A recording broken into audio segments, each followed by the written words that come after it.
One of the incidents that did happen to me was I was being interviewed by a journalism student from my alma mater. And she said in the midst of this interview, she said, "You were an excellent student at Drake. In fact, you were the valedictorian of your class." And I said, "Yes, I was." And she said, "Why are you wasting your time writing romance?" Oh, jeez. And I said, "Well, tell me, what part of 80 books in 27 languages in 120 countries with 35 million copies sold is a waste of my time?" Yeah. And she didn't have an answer for that. Yeah.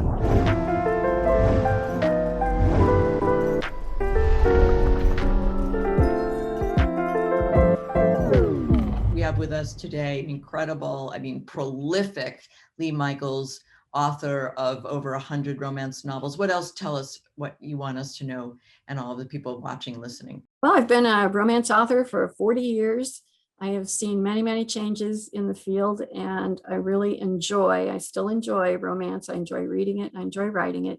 I feel very fortunate to have the career and the life that I've had. Now, Leigh, you've written over 100 books. Is that right? That's right. Yes. I wrote 80 books for Harlequin, and then I took a break from writing for a while. When I went back, I started writing historicals set in the British Regency period, 1810 to 1820. Yeah. And those are much more complex books and longer books. And it was nice to have a challenge. It's something very different. Then I also write books about writing for writers, like how to write the romance novel, writing the romance novels, what it's called. And I also do local interest, very highly photographed, illustrated books about local history. How did you get started on romance novels in the beginning? I have always been a writer. I've always been a reader, and I enjoyed reading romances. And I learned early on that I like the happy ending. I want an upbeat experience. So whatever I wrote, if it was mystery, it would certainly be a mystery that everything was solved in the end. But I really was attracted to romance because I like the relationships. I like the character development. And I was reading books and I thought, I wish they'd done this instead. And so I started writing my own. I wrote 6 books and burned them. And then I sent you actually burned them? I actually physically burned them. Yes. Okay. It was quite a blaze in my backyard barbecue. And then the 7th one I sent to Harlequin because I had learned as much as I could learn on my own. And I needed somebody to say, well, no, obviously we can't publish this mess, but here's why. And please do this next time. And instead, what I got back was a letter that said, well, there are some things about this, but we really do like it. And we think if you can do this and this and this, that maybe we can publish it. So that ended up being my first publication. Now, was that did you make a connection to a specific editor, or was it just a whole department? The book came back to me from one of the very specific editors. And the editor who got back to me was my editor for the next 27 books. Wow. And we worked together beautifully well. Well, incredible. Just to get a little bit granular. Okay. So if you want to, if you want to name names, but who were you reading growing up? Like, were you influenced by a certain genre or certain author? And then, so that's question number 1. Yeah. Emily Loring was one. She was an early author of not suspense, but romantic mystery. Mary Stewart, of course, Victoria Holt. I could go on, but the classics. Yes. A lot of times people are always starting at the beginning, but I think that you've said that it's important to start with the ending first and then back up to what you need to tell that story. Sometimes you need to know what the ending is. And for instance, with a romance, you need to know what the happy ending is. If you have a story about a city girl and a country boy or vice versa, you need to know where they're going to end up, where are they going to spend their lives? And then you can plant the necessary things along the way to make that ending believable. And you won't get to the last chapter and say, oh, wow, I don't know how these two are going to work it out. Right. So what's a good example of an ending, like the beginning, like when you're just driving around or, taking a walk in the woods? What's an ending scene that would be like, oh, yeah, I could write a book about that? Oh, my goodness. That's a good question. I tend more to start with the problem at the beginning of the book and then try to figure out how to make that successfully wind up. So I don't necessarily start with the absolute ending, but I think about that early on in the process. What would be a good beginning where you would say this is a premise of a problem, that would be worth exploring? I sat down at lunch with a friend one day, and she said, I said, oh, that house next door to you is just so cool. And she said, well, let me tell you about that house. The people moved out of it and stripped everything out of it. And now the people who own it are just stuck. And I'm thinking, oh, wow, now there's a story. And it ended up being a very, very interesting story, because I ended up going to the local tax authority and saying, okay, how is it possible to get this to work out? And they gave me the details of how it could happen. Right. Another one like that was an article in a newspaper about a divorce attorney who had his clients found out after the fact that he had filed their paperwork wrong. And so they were not necessarily divorced. So I'm thinking, oh, wow, that's a nice challenge. That's a nice situation to be in. And there are several ways you could write that story. You could write that story that they end up together, or you could write it that they don't end up together. So that's a case where I had to know from the beginning whether they were going to get back together, this divorced couple, so-called divorced couple, or if they weren't.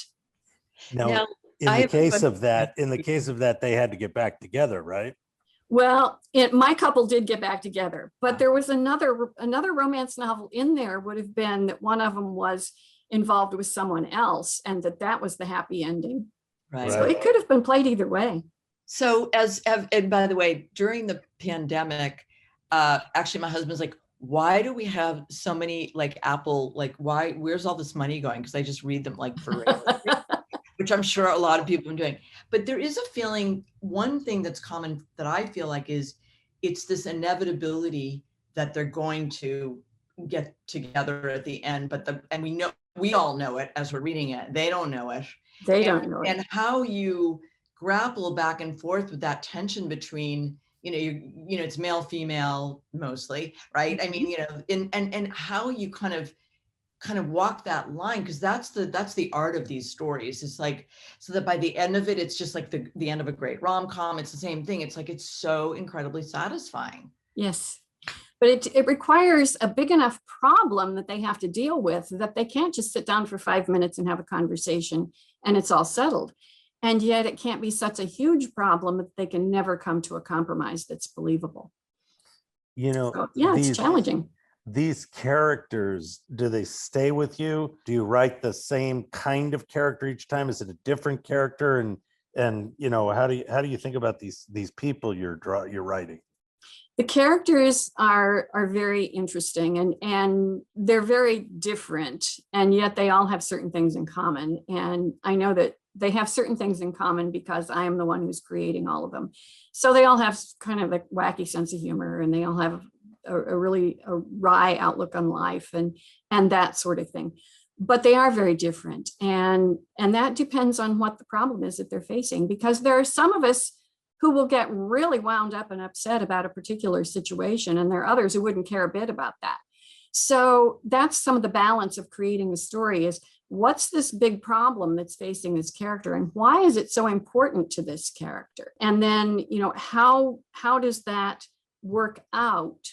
And why are the two characters in opposition about this thing that's going on? Are they always in opposition at the beginning? They're generally in some sort of opposition. There's a tension between them that's a necessary part of the romance. Some of my more popular stories, though, have been about heroes and heroines who were genuinely friends, maybe business partners, but genuinely friends. And then something comes along that does create some tension between them. One that comes to mind, then it was very popular for this reason, that they were very close. They were best friends. And then because of a business decision, they brought in this glamorous model. And so he started dating the model, and she became jealous of that. Do they have similar structures? A good romance? Is it like act 1, act 2, act 3? Is it in your mind?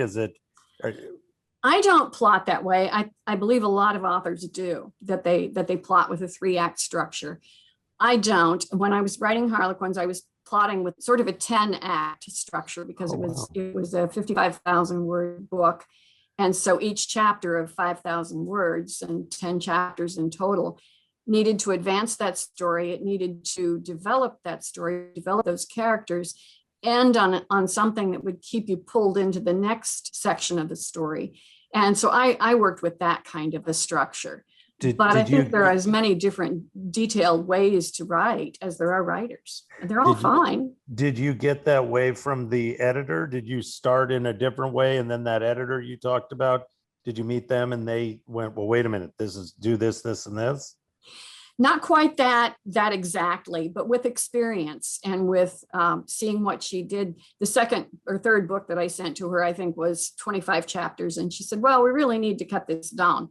And so when she sent me back the edited version, it was 10 or 11 chapters. And I said, oh, now I get it. It wasn't quite the do this kind of thing, but it was by example. So I have a question. You know, I know you were very kind of a great student, and there was, you know, graduating with honors and all that. And is there some kind of I don't even know what the word is, where it's sort of beneath a good writer, you know, that this genre is not worthy of, you know, kind of, it's not considered real writing. And how did you deal with all of that? And why do you think that exists? You know, what is it about that in the world? Well, I think partly it's because romance is written by women for women. And sometimes as women, we don't get quite the respect that we otherwise would.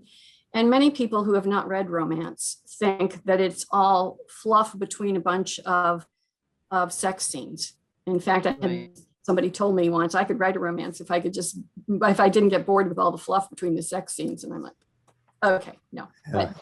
But one of the incidents that did happen to me was I was being interviewed by a journalism student from my alma mater, Drake University, where I did graduate in journalism. And she said, in the midst of this interview, she said, you were an excellent student at Drake. In fact, you were the valedictorian of your class. And I said, yes, I was. And she said, why are you wasting your time writing romance? Oh, jeez. And I said, well, tell me, what part of 80 books in 27 languages in 120 countries with 35 million copies sold is a waste of my time? Yeah. And she didn't have an answer for that. Yeah. But the interview ended soon after that. But, you know, Leigh, this is really important because, you know, I'm just thinking as you're talking, we all also love to watch our Netflix series and all of, you know, if there's a similar thing, we want, you know, well, at least I know from my experience, I just want to be involved in somebody else's life and story. But why is it so compelling? And also I love that it's translated in all those languages, because culturally, they're not you know, you're talking about the stories pretty much here. I mean, at least in the Western world. So what do you think that is that appeal, you know, globally? Globally, people find like small town Midwestern settings to be exotic. And though it's very common for us, it is exotic for them. And the whole idea of a guaranteed happy ending, that you're on this roller coaster along the way. You don't know what's going to happen or how these people are going to work it out. But it's very comforting to know that in the end, the good guys get rewarded, the bad guys get punished in proportion to their deeds, and everybody ends up happy. And we all know it's fantasy because life isn't like that. Life is more like a soap opera. But it's very reassuring, especially in times when things outside us are uncertain. I think I don't want to put words in your mouth, but you said it's a country setting, you know, a small town setting. Do you have one small town in your mind where all of these stories take place and you just happen to put a different story in there? Like, how do you think of the setting? Sometimes the story demands a particular setting. There was one of my books that I was trying to figure out how to set it. I thought it was a St. Louis story, and it just didn't want to come together. And finally, I realized in the middle of doing something else entirely, that's because it isn't a St. Louis story. It needs to be in my fictional small city on the west shore of Lake Michigan. So I do some fictional settings, I do fictional small towns, but I also do Midwestern cities, St. Louis, Kansas City, Denver, Minneapolis, Duluth, those particular settings as well. The common thread of my contemporary romances is that they're all romances with a heart, romance from the heartland, because it is all Midwestern. That's the area of the country that I know best. And you set them in Duluth? One of them is set in Duluth. Wow. having spent time in Duluth, I'm surprised that would be the backdrop for a romance, but it is possible, you know. Well, there's Glen Sheen Mansion, which is gorgeous. Yeah. And the other particular setting of that story is my friend's house on the North Shore, which was right up against the seawall on Lake Superior. So, okay, you also mentioned plotting. So do you start with index cards or do you just start writing? You've written a lot of books. So it's like, how do you start that with the plotting? That's another thing that's very different from writer to writer. But my process is when I start, I know who the main characters are, the two main characters. I know what their beginning problem is and why it's important to both of them. I have a pretty good idea of what the black moment is. The black moment is the instant toward the end where it seems impossible that everything can work out right. Mm-hmm. And I know basically what the happy ending is. I know if they're going to end up in the city or the small town, or, you know, who's going to give in, that kind of thing. And then I just start making notes as I think of things on scraps of paper. And in the process of writing a book, my office will get stacked in scraps of paper. And then whenever I get stuck, I go through those and I sort them out. Well, this seems to go with this, and this is a couple of chapters down the way, so I'll set it aside for now. And that's my process is pretty much scraps of paper, napkins. My characters wake me up at night talking to me. Sometimes in the shower, I get my best ideas. So I just jot those things down and then sort them into what seems to be a reasonable order. Now, do you see what they look like? Like, do you ever pull scrap of, you know, pictures of people to kind of write about? I don't, because I find that getting any true individual involved limits my ability to make this character different and free, limits their ability to act independently. But a lot of people do use pictures. I tend to wait for that until after I'm done. And then there sometimes is an image for a cover image and that sort of thing that I'll find. Do any of these characters stay with you? Have any of them stayed with you longer than the book? Oh my, yes. My very first book that I sold to Harlequin was set in a big hotel in Chicago. It was a fictional hotel, but it was a combination of what was then the Conrad Hilton and the Palmer House and a couple of others. And 2 or 3 years after that book was written, there was a fire at the Hilton. And I walked around in a blue fog for a couple of days until it finally dawned on me I was worried about my characters who were fictional in the first place. Do they wake you up in the middle of the night sometime years later telling you something? Well, that would be the 4-year-old that sat at my feet the whole time I wrote the book and yacked.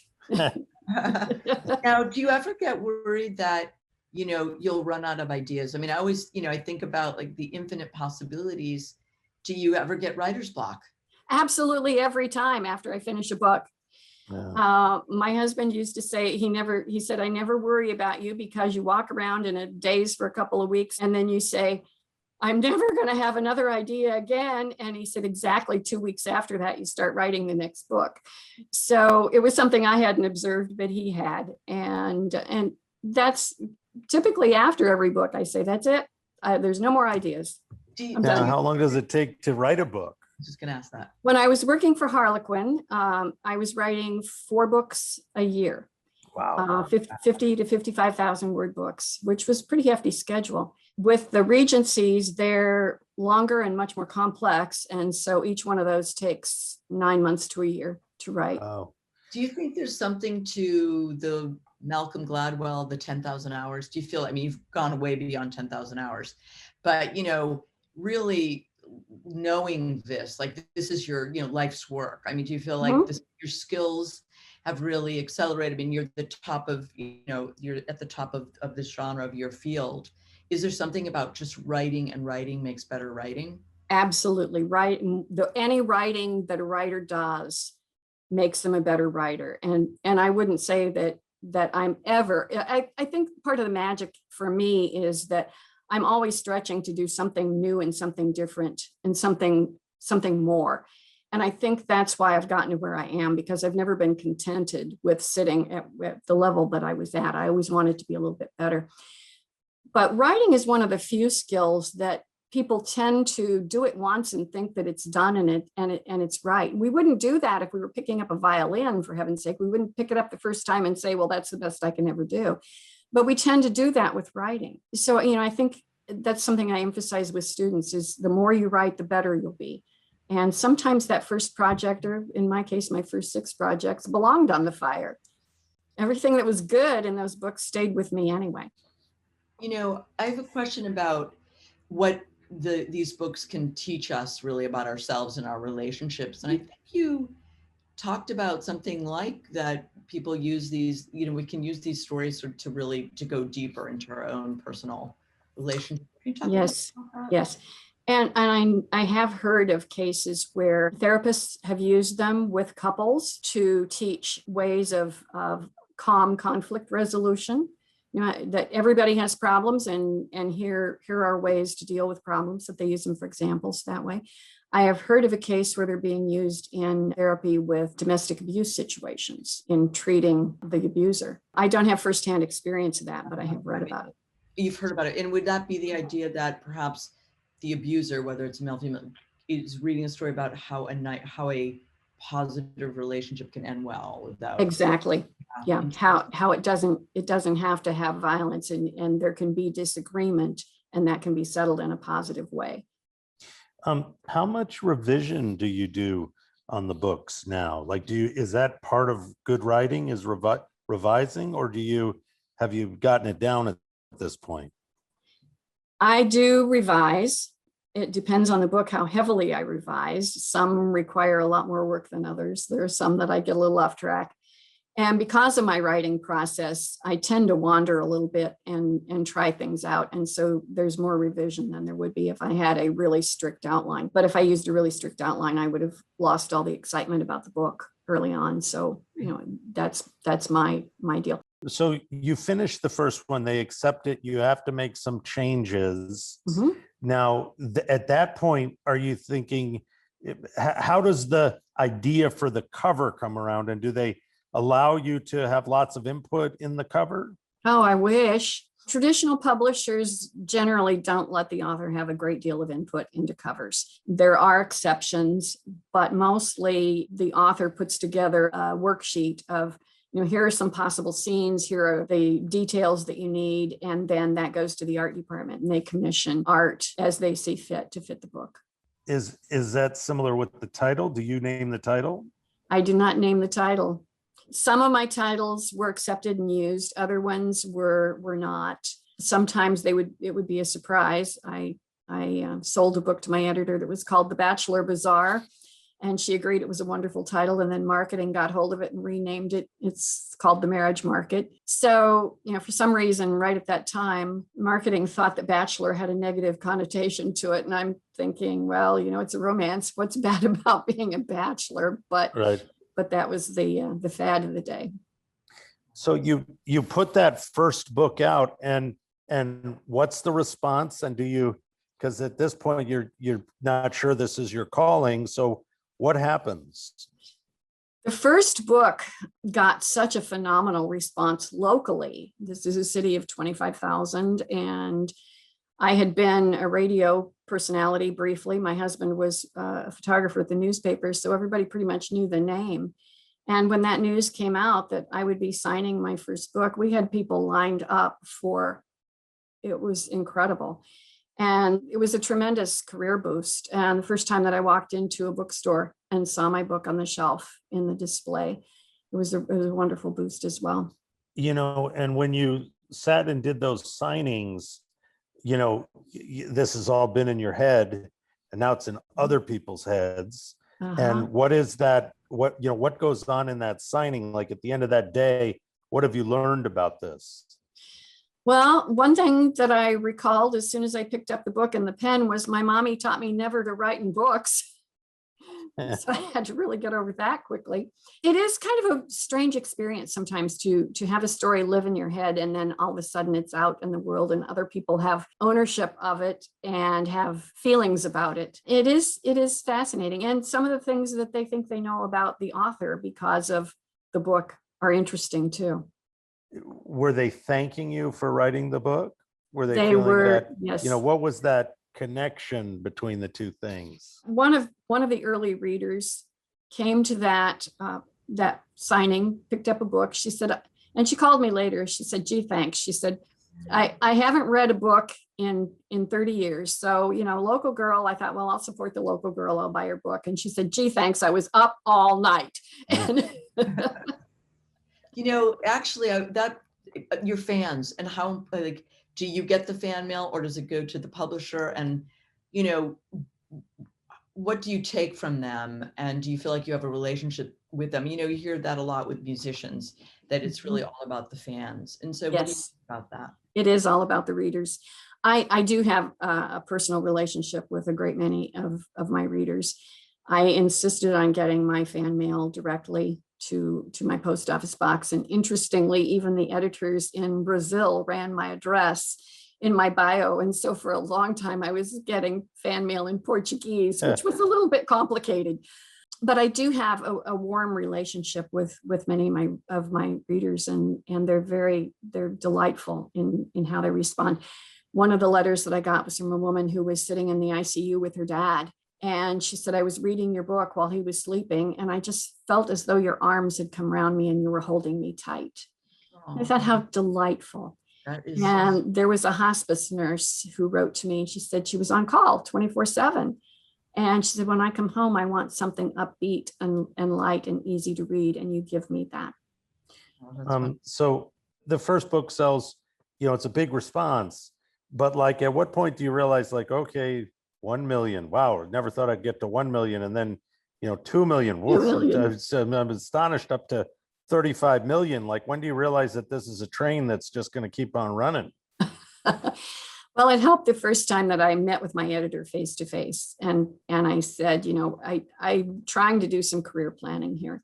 And she gave me some suggestions and some feedback and some statistics and some ideas that if I could do, if I could write 3 or 4 books a year, that I could definitely quit my regular job.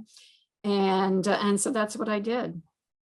Your husband, he was supportive, getting the first book written, but did he have any idea that it would be what it's become? Well, he would say things like, I married her because I saw potential, but I don't think that he had any idea, how big. Was there a moment when you guys were together and you realized how successful this would become? There were moments like that, yes, that we were kind of in awe of, how this had happened. And it did happen that I was right in the right place at the right time. I did have a good product, but I was in the right place at the right time because Harlequin was, for the first time, really opening up to American authors. It's funny because to be right there. It's funny because Dostoevsky said the same thing. He was in the right place at the right time. Yes. And that's important, but having the good product is even more important. Yeah. I mean, how have the stories changed? Like, how did you did you feel like you had to kind of still be very aware of social norms and relationships between men and women, and the world has changed so much from when you started, right? Absolutely. That's absolutely true. And when I look back at some of the earlier books, I've gotten the rights back to many of them, and I've republished some of them, and I call them accidental historicals, because not only are there no cell phones and no internet, but there are many different society attitudes than there are now. And so, I consider those, they're nostalgic, and I want readers to realize that that's part of it. They shouldn't buy that book expecting that it's going to be today's world, but it is a nostalgic experience. Between when you started and now, how has the world changed in terms of romance novels? Well, we're a lot more feminist, but a lot, in many ways, less vocal about it.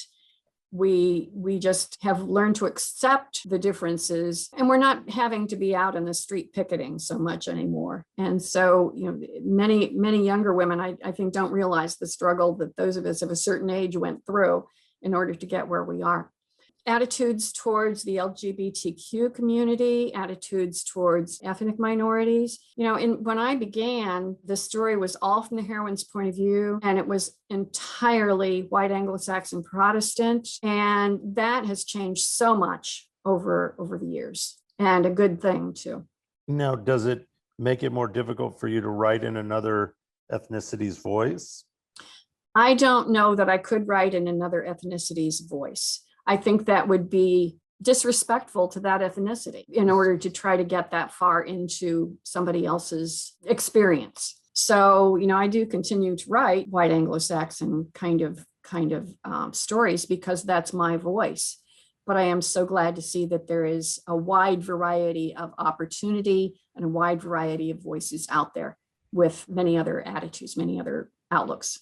So I have a question about like writing for the male voice. Like, so in other words, and I know you've written books as well, writing the romance novel, writing between the sexes, right? You're writing kind of books about writing for other writers, it's important what you're saying, like you write sort of what you know, but you are presumably female but you also are writing relationship between male, female, right? Female, male.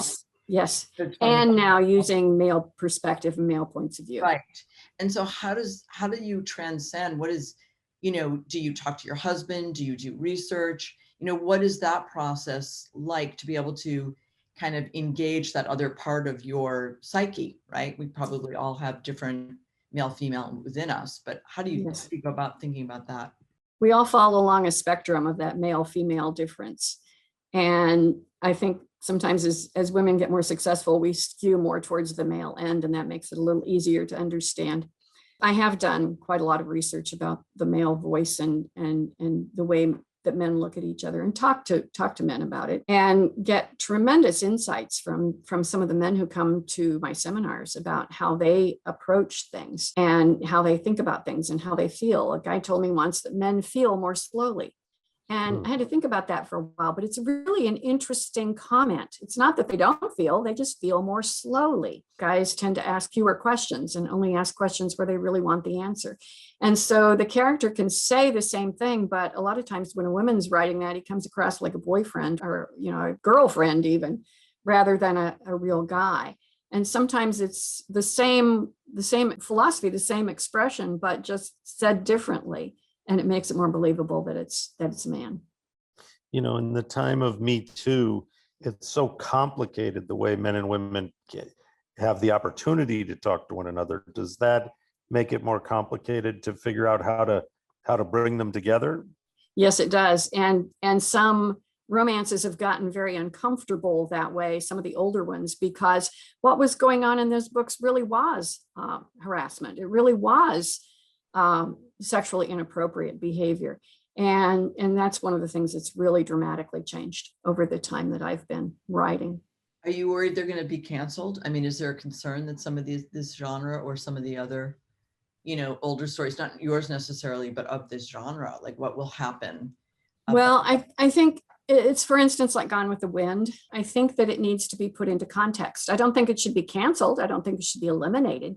But I think it needs to be presented in context that this was when it was written, this was the attitude of the time, this was what it was about, this was the attitude of that time, and put it into context. And in a sense, that's one of the things I'm doing with calling things accidental historicals, is making clear that this is a book of its time, not of today. I love that. And that we really do, if we could all have that sort of intelligence around giving things context, it would I think serve everyone, really. It certainly would. Where do you see it going now? Is the genre alive and well, and is it what do you see the potential in the future? The genre is definitely alive and well, and the whole ebook phenomenon has made it even more alive and well, because in two ways. In fact, maybe more than two ways. One is that it's much easier now for people to read widely and a lot, because you don't have a big stack of books waiting to be read. They're all in your Kindle. Secondly, it's made it easier for individuals to have a voice where a traditional publisher might not have been interested in this particular area. Traditional publishers for a long time didn't particularly like books that were set in an artistic community or musician heroes and heroines, that sort of thing, because they didn't sell as well. And so they would turn away from some of those niche market kind of subjects. And now with self-publishing, indie publishing, and e-readers, every author can have a voice. And the way that that's set up is that author can still make a good living, even with fewer readers, because they can get more from each, more royalties from each particular sale. Those are the things that really are making it very, very easy to get all those other voices out there. And that's making the field much more dynamic. So Leigh, thank you so much. And if we were to send people to your website, where would they go? You know, to It's LeighMichaels.com. That's LeighMichaels.com. Thank you so much. Thank you, Leigh. This was incredible. Wonderful. Really appreciate the insights. Thank you. Yeah, it was really wonderful. Thank you. I got to go finish one of your books right now. So I'll see you later. Enjoy.